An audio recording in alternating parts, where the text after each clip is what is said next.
get a better rate on their mortgage. Maybe you just got married and you want to add your new spouse to title. That's a good point. You have a big change going on in your life and you just need to change what's going on title.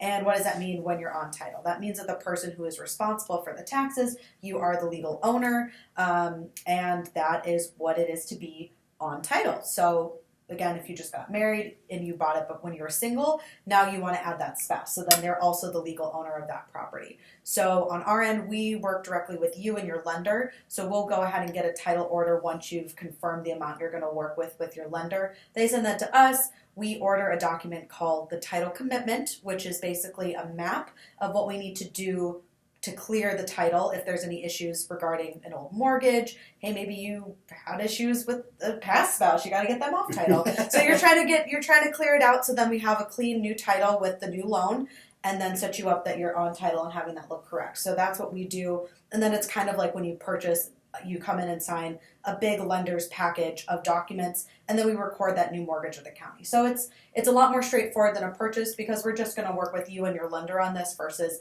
the seller and the buyer. But it is a little bit similar because you are still working with the lender and signing that big stack of papers at the closing. Sure. And so as far as like is a lesser cost on title if you're doing a traditional transaction versus a refi? Is there anything like that maybe makes it an easier process on your guys' side so that maybe they save on fees? Yep. So with a refinance, it's a little bit less expensive. Traditionally for a refinance, it's like when I say less expensive, probably between $700 and $1,000 is what you're looking. Obviously compare rates and stuff, and different title companies offer different promotions. But that's a pretty standard amount of fees for the title bundle versus when you're doing a purchase. We're looking at $800 to $1,100. So a little bit of a break here, and it's just because we are only working with you, the borrower, and then the lender. There's just less stuff for us to actually get done to make your refinance happen. And then it is a little bit easier too because we're only working with you and your lender. So there's less moving parts for us to actually put together on that end. So when we're asking for stuff from you or your lender, it's a lot easier to put that together because it's your house, it's your mortgage. You have more of that information versus, I got to get an invoice to fix a roof. There's usually less moving parts. So that way we can coordinate a little bit faster, and refinances actually process much faster than a purchase because there are less things to worry about. Okay, that's actually a great point. So how fast, obviously there's a lender side of it. Yep. How fast are you seeing from when you're getting the information from a lender on a refi to how fast are we closing on those? It really depends. Sometimes depending on whatever your lender works out for their rate lock, we could see 2 weeks, we could see a month. Sometimes we sit on them for 3 months if you're trying to get other finances worked out with your lender and get those things resolved. But once we get the go-ahead to schedule, we're really closing within 3 days. So wow. It can be pretty quick and come up really fast, but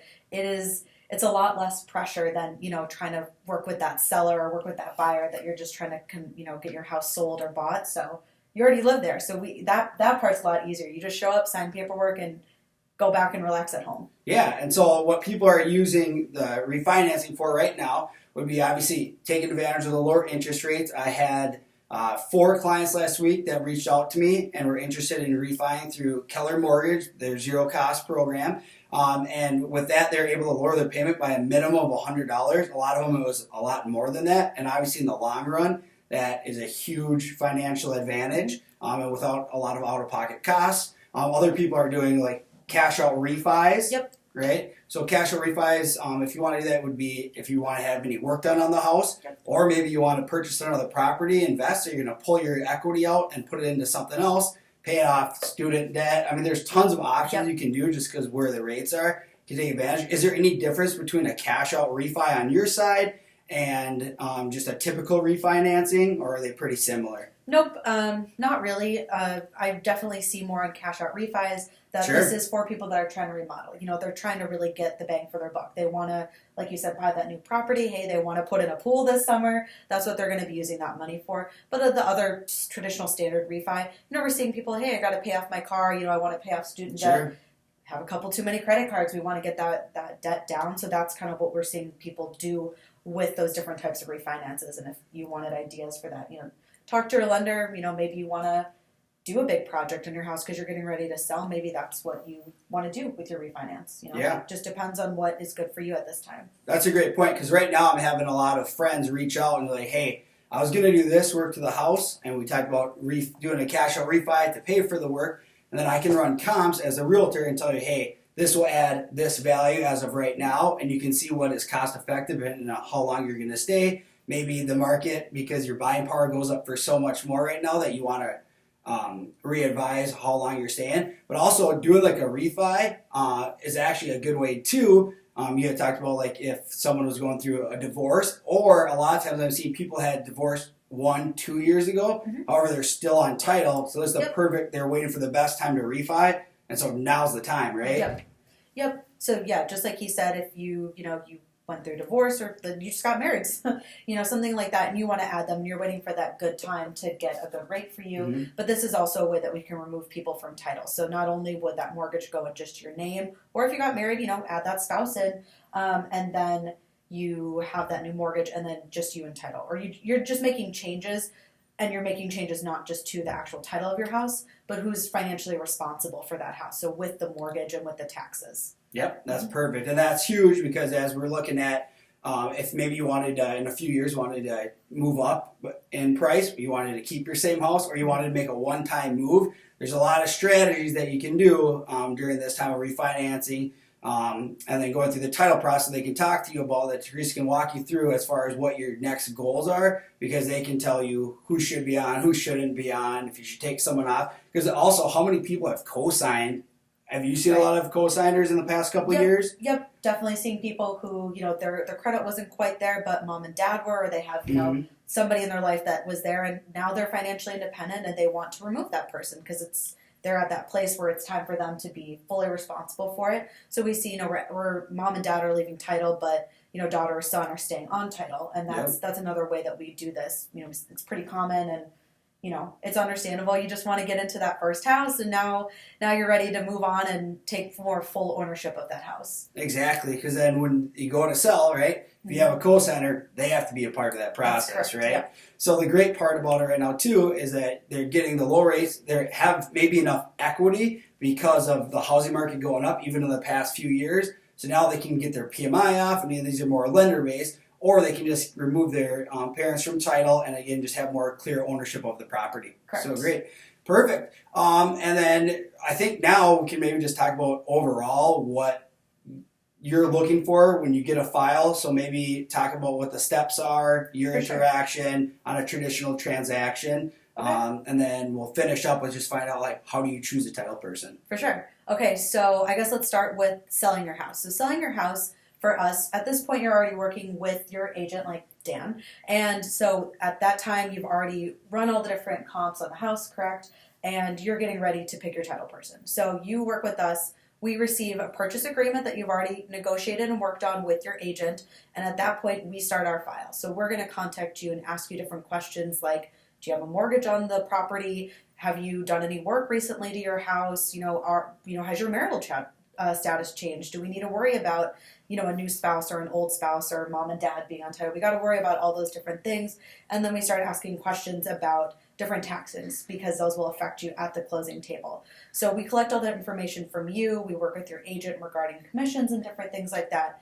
And then we start putting together the documents for closing. We collect those mortgage payoffs. We collect other payoffs. We find out what's going on with taxes, utility bills. We put all that together, and we prepare it into the settlement statement that you sign at closing. And then that settlement statement would then tell you how much money you're going to get in proceeds from the sale of your house. And that is what it is with the seller side. So on our end, it is a little bit faster. We can process the seller side much quicker because we are not preparing title work, and I will get into what title work is.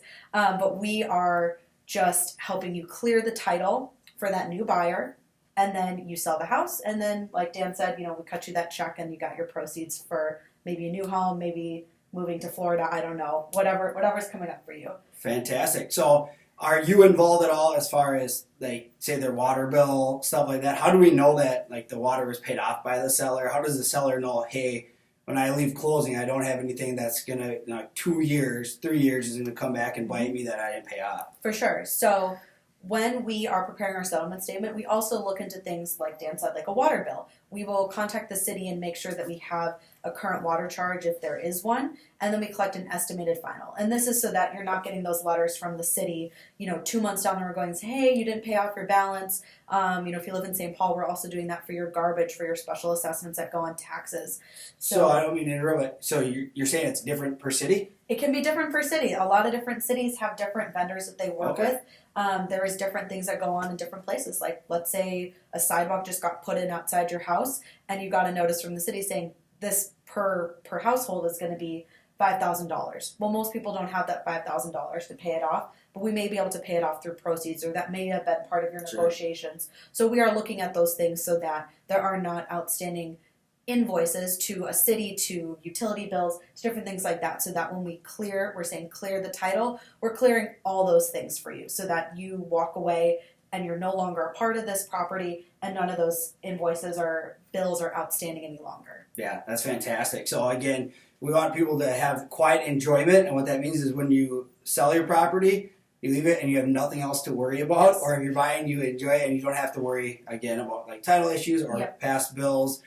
That's something that comes up a lot. And so would you say that's why it's really important to have a great closing your title company behind your back, to make sure that you see there's a difference in like certain title companies as far as how thorough or what you look into or anything like that? That's an advantage when people should talk to title companies about? Definitely. As for specific title companies, like there's tons of title people, and a lot of us are really experienced, and a lot of us have a really big passion with working for our clients. So you have to find a good fit for you, somebody that matches your personality. Sure. But most title people, what we pride ourselves in is being super detail-oriented. We're thinking of the things you didn't even think of because that's part of our daily life. So when you're looking for a title person, especially if you know some people personally, look for people that are detail-oriented. We don't want to miss anything because, like Dan said, we want you to have, what is it? Quiet enjoyment? Quiet enjoyment, yeah, so that you can literally walk away and you're done with it. And that's a really good feeling for us, knowing that we did our best job and we protected you as our client and we went to bat for you at the table.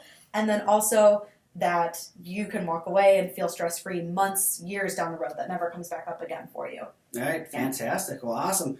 Well, it's been great joining you today. I think we'll probably close because there's so much that we can go over, obviously. True. And I think we'll just make Theresa come back for another time. How's that sound? I'd be down. Thanks for the invite. All right, awesome. Well, again, a really important time to check into refinancing and check into rates if you haven't done so.